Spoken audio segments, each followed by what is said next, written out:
Nėra didesnės garbės tiems, kurie gina savo draugą, savo šeimą, miestą ar kaimą. Nėra didesnės šlovės tiems, kurie gina savo valstybę.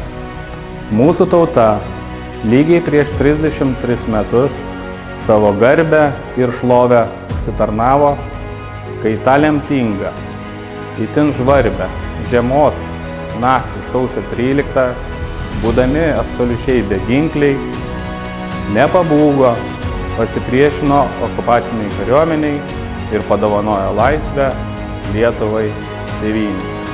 Lai šiandien dieną, kiekvieną dieną mūsų idėjas, poelgius ir darbus lydi garbė ir šlovė su Laisvės gynėjų diena.